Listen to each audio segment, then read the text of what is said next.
سیدی یا رسول اللہ، صلاۃ والسلام علیک یا سیدی یا حبیب اللہ، صلاۃ والسلام علیک یا سیدی یا نبی اللہ، وعلی آلک و اصحابک یا سیدی یا نور اللہ، یا خاتم النبیین، یا رحمۃ للعالمین، مولاي صل وسلم دائما ابدا على حبيبك خير الخلق كلهم محمد سيد الكونين والثقلين والفريقين من عرب ومن عجم، هو الحبيب الذي ترجى شفاعته لكل هول من الأحوال مقتحم، ثم الرضا عن ابی بکر وعن عمر وعن علی وعن عثمان ذی الکرم۔ نہایتی وجب الاحترام خانوادہ رسول صلی اللہ علیہ وآلہ وسلم اور معزز سامعین حضرات اور عزیزان گرامی قدر، اللہ رب العزت کی حمد و ثنا اور حضور نبی کریم صلی اللہ علیہ وآلہ وسلم دی بارگاہ عالیہ مقدسہ میں نذرانہ درود و سلام خالق کائنات کا بے پایہ کرم ہے، اس کی خصوصی مہربانی ہے کہ اس نے ہم سب کو اپنے پیارے محبوب علیہ السلام کی امت اندر پیدا فرمایا، اور خالق کائنات کا ہمارے اوپر بہت بڑا احسان ہے کہ اس نے اپنی خاص توفیق اور اپنے محبوب علیہ السلام کے توسل سے ایمان جیسی عظیم الشان نعمت سے مالا مال فرمایا، اور اس کی بارگاہ میں دعا ہے کہ اللہ تعالی ہم سب کو اپنے پیارے محبوب علیہ السلام کے توسل سے ایمان پہ زندہ رکھے اور ایمان پر ہی موت عطا فرمائے، ایماندار عادل سربراہ عطا فرمائے، اور آخری سانس تک غیروں کی محتاجی سے محفوظ فرمائے اور اپنے محتاج رکھے۔ اللہ تعالی ہم سب کو اس دعا کو اپنی زندگی کا حصہ بنانے، اپنے معمولات میں شامل کرنے اور آگے اس کو پیغام کے طور پر پہنچانے کی توفیق عطا فرمائے۔ حضرات محترم، کافی اتواروں سے اور محرم الحرام کے حوالے سے، آقا علیہ السلام کے گھر والوں کے حوالے سے، فضائل و مناقب کے حوالے سے ہماری گفتگو جاری و ساری ہے۔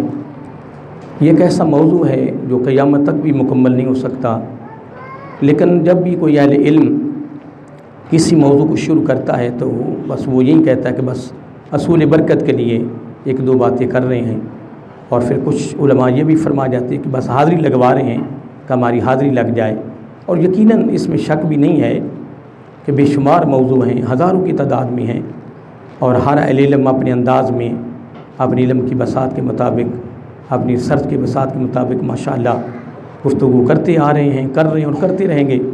اللہ تعالیٰ سب کو استقامت اخلاص کی دولت نصیب فرمائے۔ اور گزشتہ پروگرام میں میں ایک حدیث پاک کی مناسبت سے گفتگو کر رہا تھا، ایک اور بات بھی سن لیں۔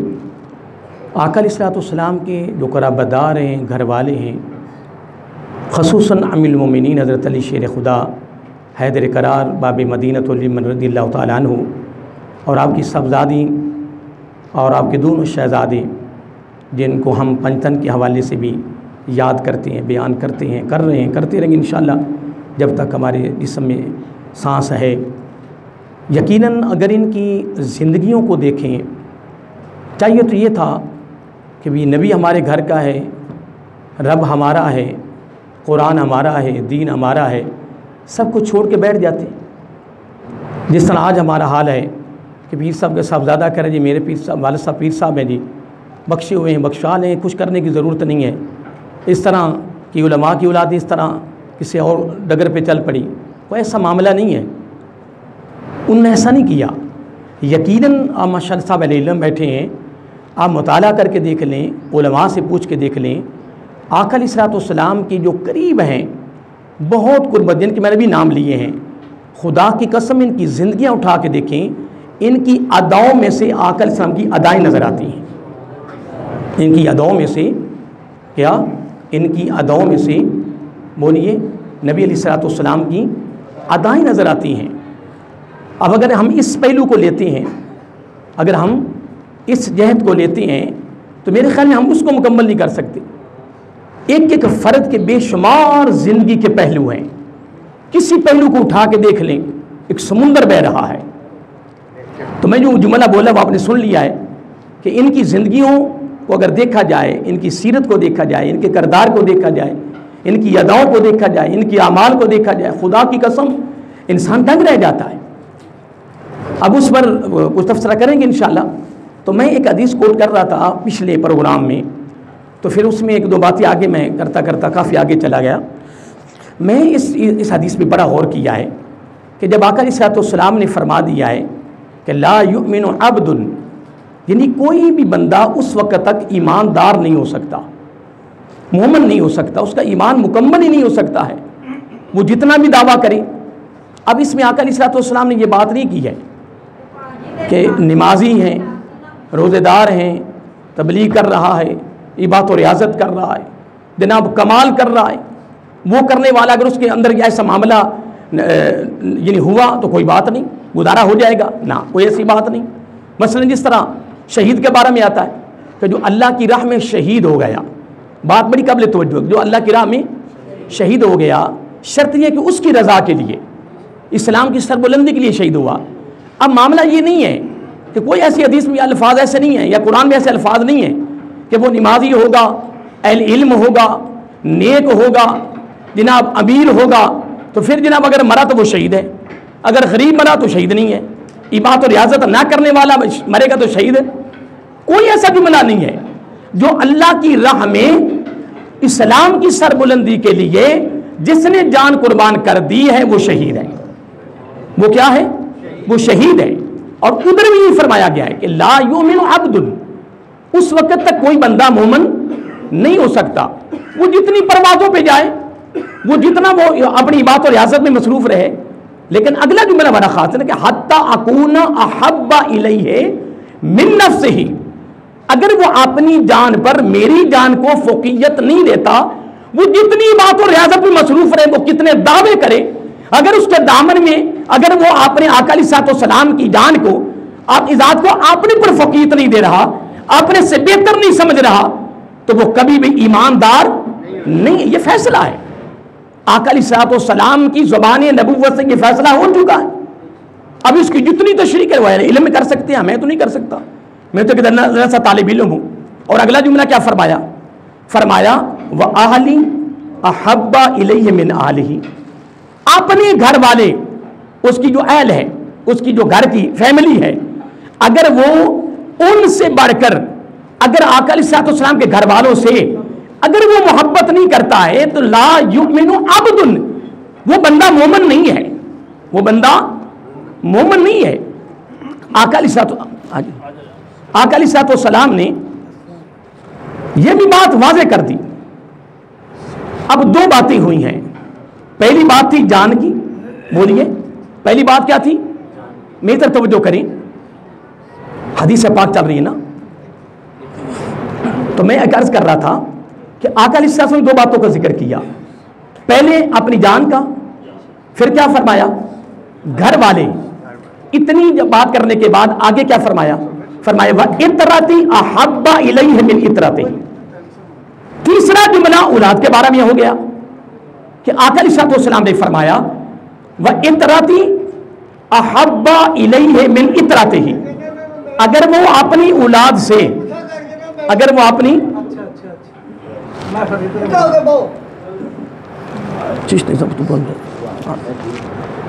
تو میں ایک عرض کر رہا تھا کہ آقا علیہ السلام نے آگے کیا فرمایا؟ وَإِطْرَتِي أَحَبَّ إِلَيْهِ مِنْ إِطْرَتِهِ، اگر وہ اپنی اولاد سے بڑھ کر، اگر میری اولاد سے محبت نہیں کرتا، محبت تو وہ جتنی بات اور ریاضت مصروف رہے، وہ جتنی پروازوں پہ جائے، وہ جس طرح وہ چلتا رہے۔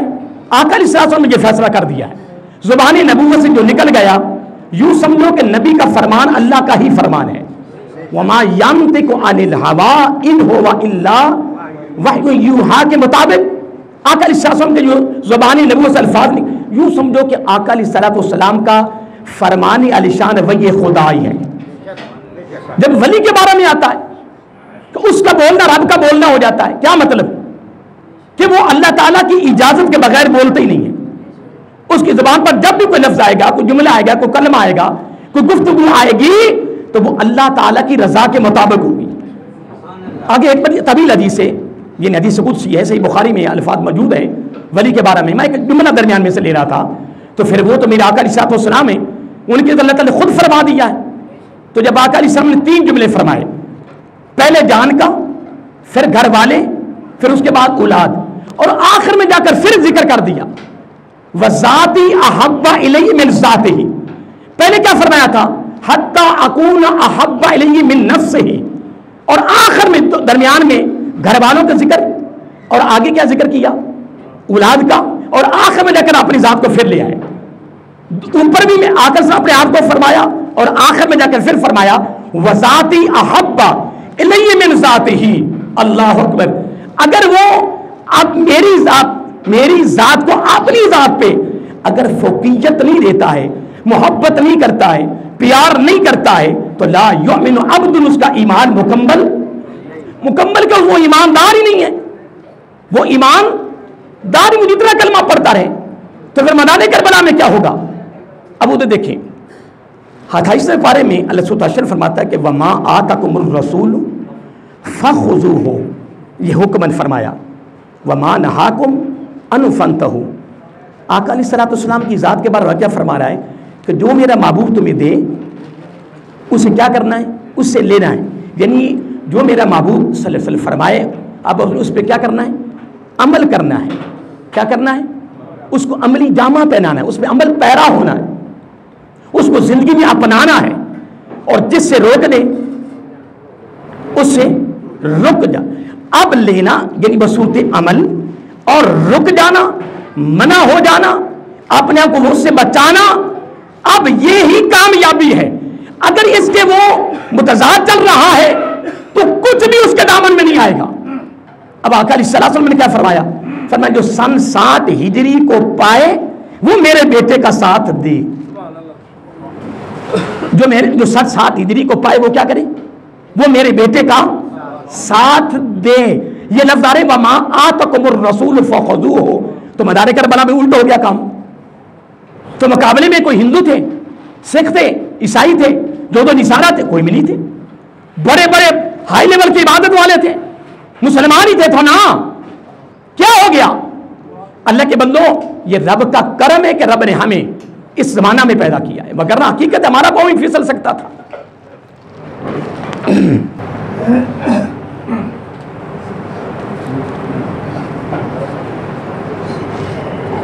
اب میں بس ایک بات کر کے میں اصل میں آج پروگرام شروع کر رہا تھا آقا علیہ السلام کے گھر والوں کی تعلیمات کے حوالے سے اور ان کی زندگی کے کچھ پہلوؤں پر گفتگو کرنا چاہتا تھا تاکہ ہمارا ایمان مزید تقویت پکڑے اور ایمان تازہ ہو اور ہماری زندگیاں خوبصورت ہو جائیں. لیکن میں سر امام حسن رضی اللہ تعالیٰ عنہ کے حوالے سے سر ایک پہلو کو لے کر، کیونکہ حضرت صاحب تشریف فرما ہیں تو انشاءاللہ وہ گفتگو فرمائیں گے. تو میں تو کرتے آ رہا ہوں الحمدللہ، لیکن ایک جملہ لے کر یعنی اصول برکت کے لیے پھر اس کے بعد آگے میں انشاءاللہ چلتا ہوں. حضرت امام حسن، اب اس سے میں آغاز کروں گا پھر اس کو آگے انشاءاللہ چلائیں گے. یہ آغاز ہے حضرت امام حسن رضی اللہ تعالی عنہ. اب ان پر ایک سوال ہوا کہ بہترین آدمی کون ہے؟ اللہ کی بارگاہ میں بہترین آدمی کون ہے؟ جملے میں ویسے سمندر ہے بے قرار، جملہ مختصر ہے لیکن سمندر بہا دیا. اللہ اکبر. لوگوں نے کیا پوچھا کہ امام پاک اللہ تعالیٰ کی بارگاہ میں کس بندے کا مقام زیادہ ہے؟ قربان جائیں، آپ نے بڑا خوبصورت جملہ فرمایا جو اپنی زندگی میں کسی کو شریک کر لے، بس کسی کو اپنی زندگی میں شریک کر لے. پھر پوچھا کہ برا کون ہے؟ فرمایا جو کسی کو اپنی زندگی میں شریک نہ کرے. اب اتنا جملہ فرمایا اور آگے چلیں، اگلا جملہ اس کے ساتھ ملا رہا ہوں. مدینہ المنورہ کے بعد میں تشریف لے گئے. کیا دیکھے کہ ایک غلام کو دیکھا کہ اس باغ کا جو مالک، اس کا نوکر جو تھا، اس کے سامنے کتا بیٹھا ہوا ہے، کھانا کھا رہے ہیں. ایک لقمہ خود منہ میں ڈالتے ہیں، ایک لقمہ اس کتے کو دے دیتے ہیں. آپ نے پچھلا جملہ سن لیا اور آگے یہ واقعہ کوٹ کر رہا ہوں. جب اب یہ دور دیکھ کر منظر دیکھتے رہے، جب اس نے کھانا مکمل کے قریب گئے، کہنے لگے یار اب یہ جو آپ کام کر رہے ہیں یہ کیوں کر رہے ہیں؟ اس نے آگے سے جواب دیا. اس نے کہا جی بات یہ ہے کہ میں اس چیز کو اچھا نہیں سمجھا کہ میں خود کھانا کھا رہا ہوں اور وہ بھی تو مخلوق ہے نا. کتے کی بات ہو رہی, انسان کی بات نہیں ہو رہی محترم. اور امام حسن اوپر سمندر بہایا ہے کہ رب کی بارگاہ میں کس بندے کا مقام ہے. تو اب ہم نے اپنا محاسبہ بھی کرنا ہے نا. آقا کے آل کے شہزادوں کی بارگاہ میں ہفتہ وار حاضری میں ہم حاضر اس وقت. غور کریں, توجہ کریں. وہ میں اس کی تشریح نہیں کر سکا, جملے میں غور کریں. کہنے کہ یار یہ معاملہ جو کر رہے ہو, یہ کام کر رہے ہو, یہ کیسے ہے, کیوں کر رہے ہو؟ کہنے کہ مجھے نہ شرم آ رہی تھی کہ کتا سامنے بیٹھا ہوا ہے, مخلوق ہے, میں خود کھاؤں اور اس کو نہ کھلاؤں, مجھے شرم آئی ہے. آپ نے فرمایا یار آپ نا یہی آپ نے ٹھہرنا ہے, آپ نے یہیں ٹھہرنا, میں ابھی آتا ہوں, آپ نے یہاں سے اٹھنا نہیں ہے. اب اس باغ کے مالک کے پاس گئے. اس بندے کی ادا امام پاک کو اتنی پسند آئی, اتنی پسند آئی, قربان جائیں. آپ نے کیا فرمایا؟ فرمایا ابھی ادھر ہی ٹھہرنا ہے, میرے آنے تک آپ نے یہاں سے اٹھنا نہیں ہے. اور وہاں سے نکلے, باغ کے مالک کے پاس پہنچے. کہیں گے جناب باغ مجھے فروخت کریں, میں باغ کا خریدار ہوں, میں باغ کا خریدار ہوں. اور سمیت غلام کی اس کے اندر, کیونکہ جو کچھ باغ میں ہے سارا میں خریدنا چاہتا ہوں. انہوں نے فروخت کر دیا. آپ نے سارا باغ, کیا سارا باغ بھی خریدا, باغ کے اندر وہ غلام بھی خریدا. خریدنے کے بعد واپس آئے, کہنے کہ جناب یہ باغ کا مالک میں ہوں, اس میں تم بھی شامل ہو. تیری یہ ادا یہ ابھی کتے کے لیے تھی, انسان کے لیے نہیں تھی. یہ ابھی میں بار بار کہہ رہا ہوں, آقا علیہ السلام کے آل کے شہزادوں کی بارگاہ میں ہفتہ وار آج خصوص تقریب سعید میں شریک ہونے والوں, ہم یہاں سے یہ ہیرے لے کر جائیں, ہماری زندگی خوبصورت ہو جائیں. اگر ایسے معاملے ہو جائیں, ہمارا ماحول, ہماری سوسائٹی, ہماری فضا, ہمارا گرد و نما کا سارا ماحول اتنا خوبصورت ہو جائے کہ غیر مسلم متاثر ہو جائے کہ یار یہ مسلمان ہے. اب وہ کیا کہتی کہ یہ مسلمان ہے؟ نہیں محترم, جملے پہ غور کریں. فرمایا میں نے باغ خرید لیا ہے. یار تیری ادا مجھے بڑی پسند آئی ہے, تو اللہ کے مخلوق کے ساتھ اتنا پیار کرتا ہے, اور وہ بھی کتا. آپ نے کہا کہ میں نے باغ مکمل خرید لیا ہے, اس میں تو بھی خریدا گیا ہے, لیکن اب تیری ادا مجھے اتنی پسند آئی ہے کہ میں باغ کو تیرے حوالے کرتا ہوں اور میں تمہیں آزاد کرتا ہوں اللہ کی رضا کے لیے. اللہ کی رضا کے لیے یار تیری ادا مجھے اتنی پسند آئی ہے کہ میں نے تیری اس ادا کو پسند کر کے میں نے باغ کو خرید کر اب تجھے بھی آزاد کرتا ہوں اور باغ کو بھی تیرے حوالے کرتا ہوں. لیکن اس بندے نے بھی کمال کر دیا, اس بندے نے بھی کمال کر دیا. کہنے لگے امام صاحب تمہارے ہاتھوں پر میں اس باغ کو اللہ کی راہ میں صدقہ کر دیتا ہوں. باقی انشاءاللہ چند باتیں حضرت صاحب فرماتی ہیں انشاءاللہ. اللہ بس دعا یہ کیا کہ اللہ تعالی ہمیں اس خاندان کے ساتھ محبت کرنی اور ان کی زندگی کو سامنے لا کر اس کے مطابق چلنے کی توفیق عطا فرمائے. وما علینا